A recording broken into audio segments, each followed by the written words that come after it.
Good Monday morning. I forgot my list. Hold on a second, guys.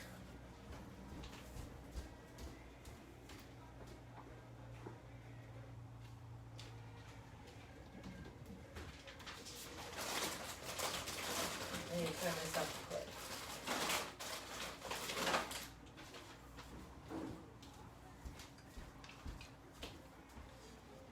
I have a topic list today, people. I'll put it right. Yes, I'll put it right here.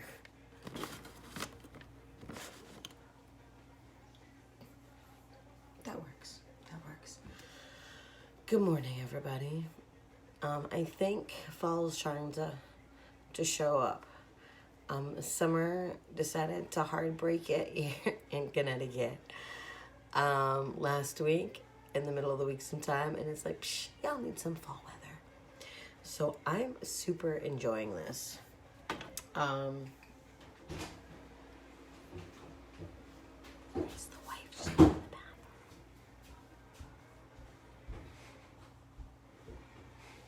She didn't know I was dish talking. Oh dear Lord. That's okay.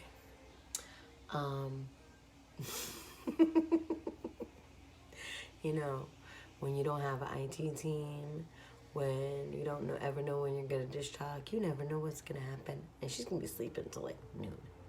So, yeah. I'll wait until she's had a bathroom and back in bed before I continue on with the talking plus, and give you some time to catch up. Like, some people could like be like, oh, dish talk is on, and then, you know, hurry up and get on up here.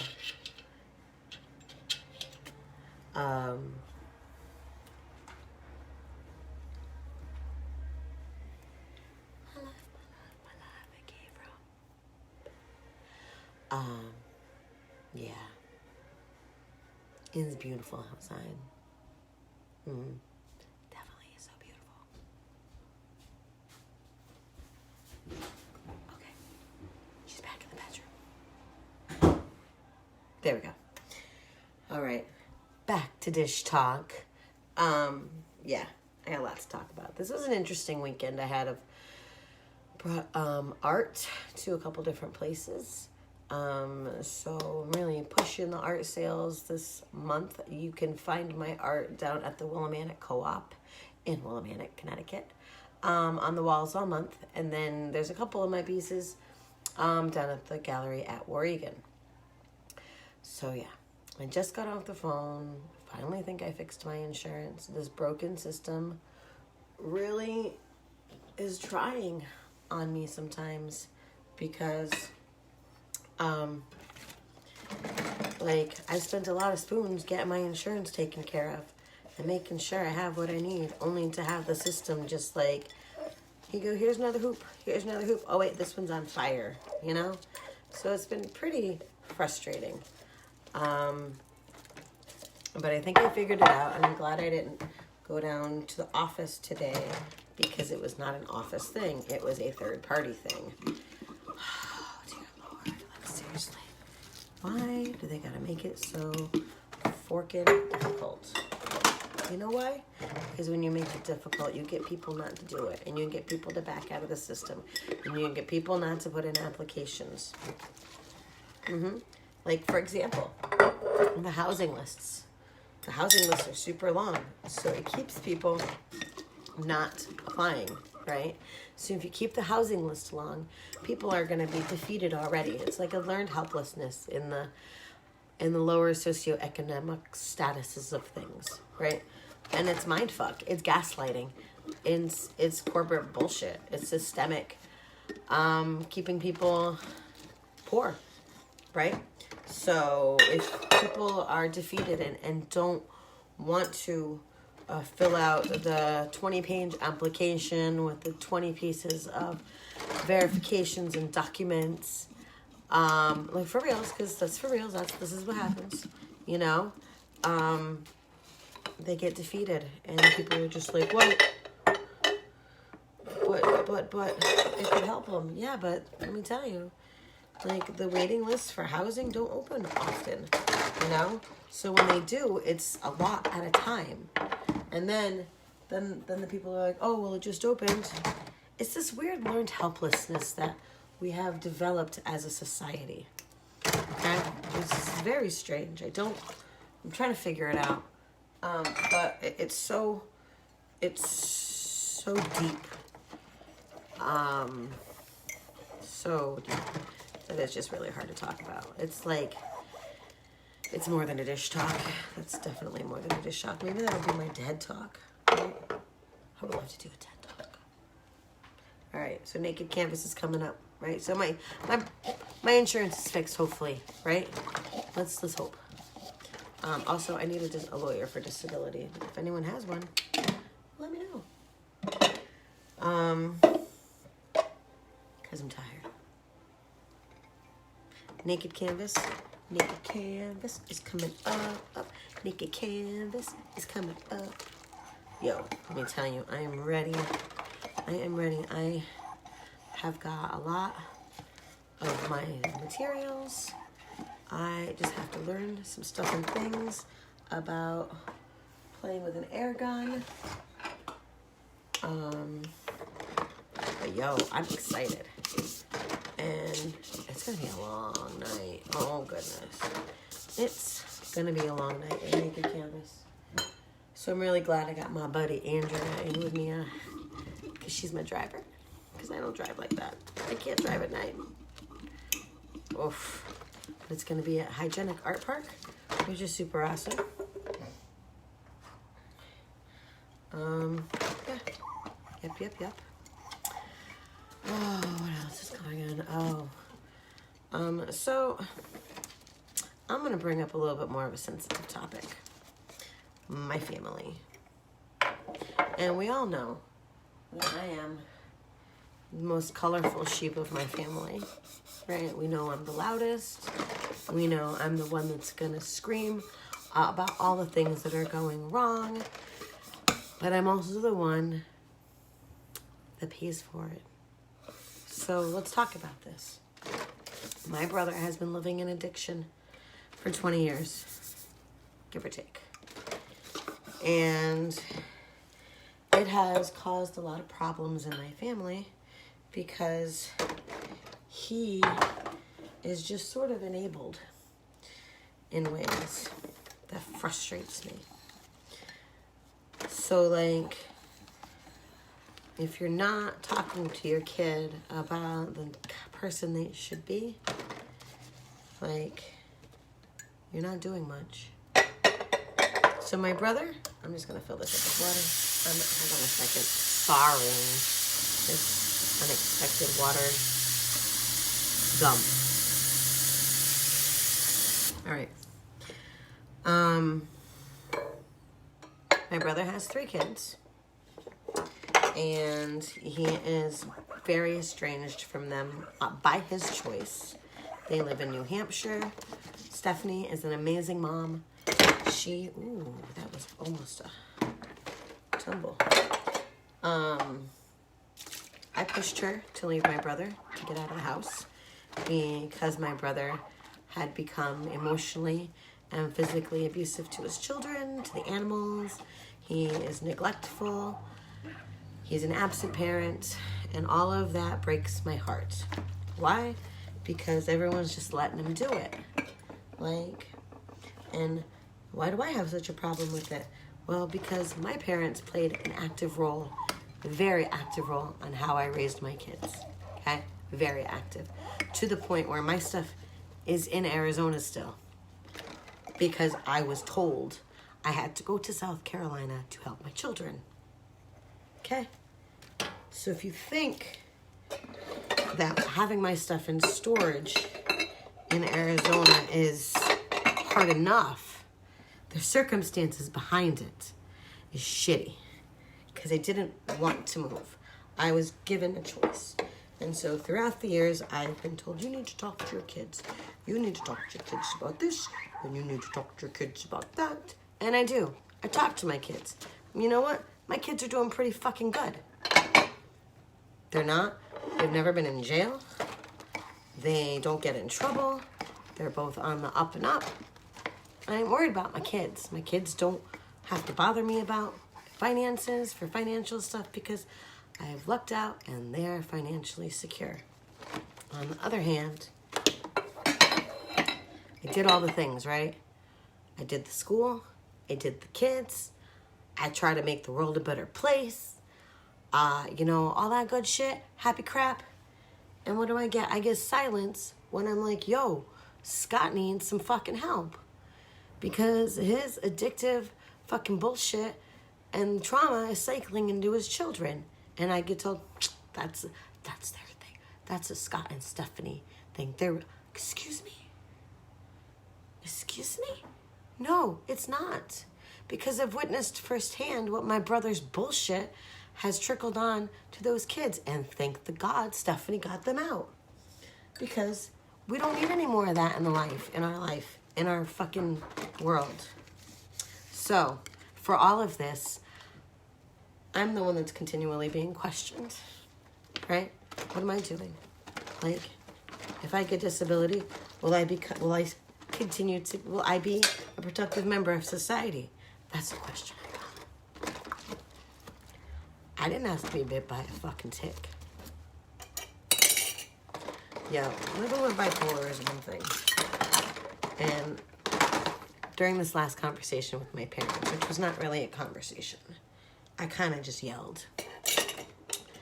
Because I'm tired of the people not talking.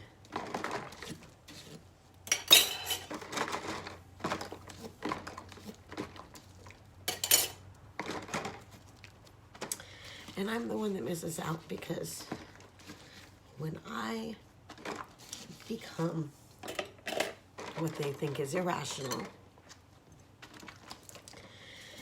it becomes silence on my end. So, after 14 years of school and learning about psychology and the brain, expressive arts, and healing trauma, and I've done my work, because let me tell you, I've done my work. I live in a family where my word is fucking not even... Nobody listens. Nobody listens. Deal with an addict brother. Continues to fall back into addiction over and over again. Their response is, he's an addict. Really? Really? That's what you're gonna do? You're just gonna resign to it, but not say anything. How about you hold yourself accountable for your bullshit behavior? But that can't happen because my family lost many people to addiction, but my brother, that's why Scott's an addict. When trauma happens in the family, you go a couple different ways. You can choose addiction to numb everything, or you can choose ways to heal and get through and flourish. And so I chose art, and I chose therapy, and I chose helping people, and I chose fighting injustice. Yeah. And my brother chose opiates.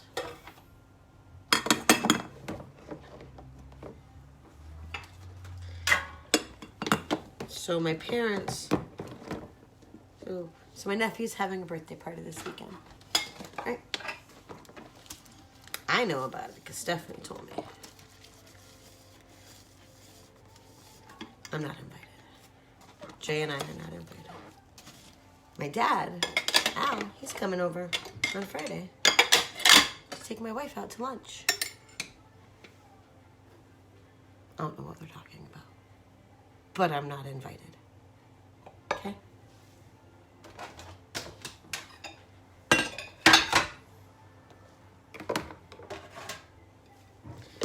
I told everyone they needed to go to therapy. I said, everybody line them up. It's therapy time. because this family doesn't talk. Because if you don't talk, you don't reveal all the dirty secrets that are going on. And you don't reveal a lot of things. My brother talks, but he's a big fat liar. He is the king of lies. And that's what addicts do. The king of lies. So sad.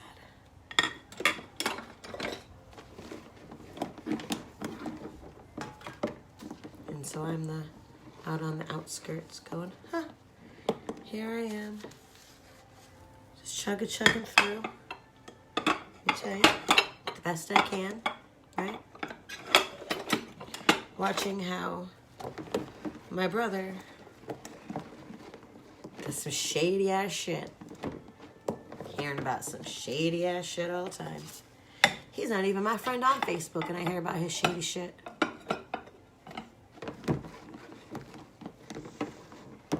But I get questioned on how am I gonna pay my student loans. I don't know. Thanks, Uncle Sam. I don't know how I'm ever gonna repay you. Right? Like, because I didn't expect to get Lyme disease after I got my master's. Nah, didn't expect that.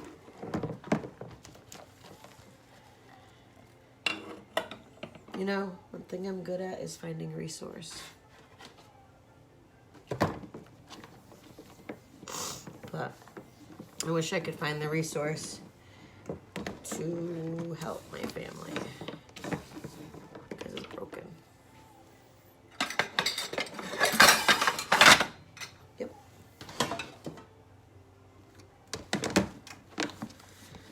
So we're gonna chugga through the week.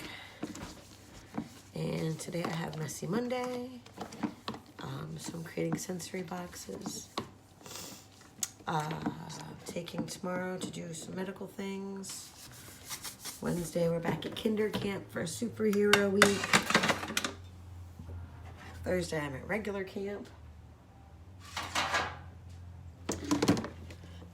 And in the process of all this, I gotta start getting my naked canvas stuff worked on. It'll get there. Chugga.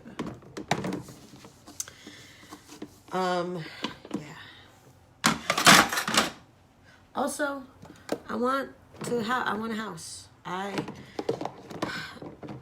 At one point I wanted this property. As much as I love it, there's a lot going on with this property. And I don't know that that's financially feasible ever. For as much as they're gonna have to put into this to make it up to code and all that shit. But what I would like is like a big house, a big like 5, 6, 7 bedroom house, so that I could model the community living that I talk about, because that's important. You have to be able to do what you're talking about. And I will never give anyone an idea, a suggestion, or anything that I haven't already done myself. And I know I've done a lot of things, and I don't expect anyone to try to measure up to all the shit that I've done. I really don't. But I mean, I've done a lot. It can be done. But variables keep us from doing things in our lives. Medical variables, financial variables. I try. What I lack in finances, I have in resource. I know where to find things. I know where to find people, places. And that itself is invaluable.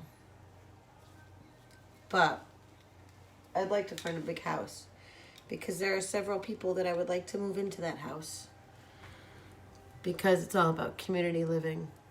And I want to make a model.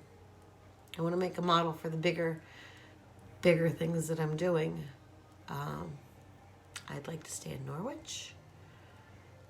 This town needs a lot of help. A lot of help. And I'm up for it. And eventually I'm going to get my ass into remission. Hopefully in the next year. I don't know how, I got to figure out loops in the system to get myself better again altogether. But Yeah. It's a loaded week. That's for sure. And next month is my birthday. And I totally forgot about it till like last week. That's that close. And the only thing I want for my birthday is my stuff from storage. It's been 5 years. 5. It's been a long time. So, it's been a long time coming.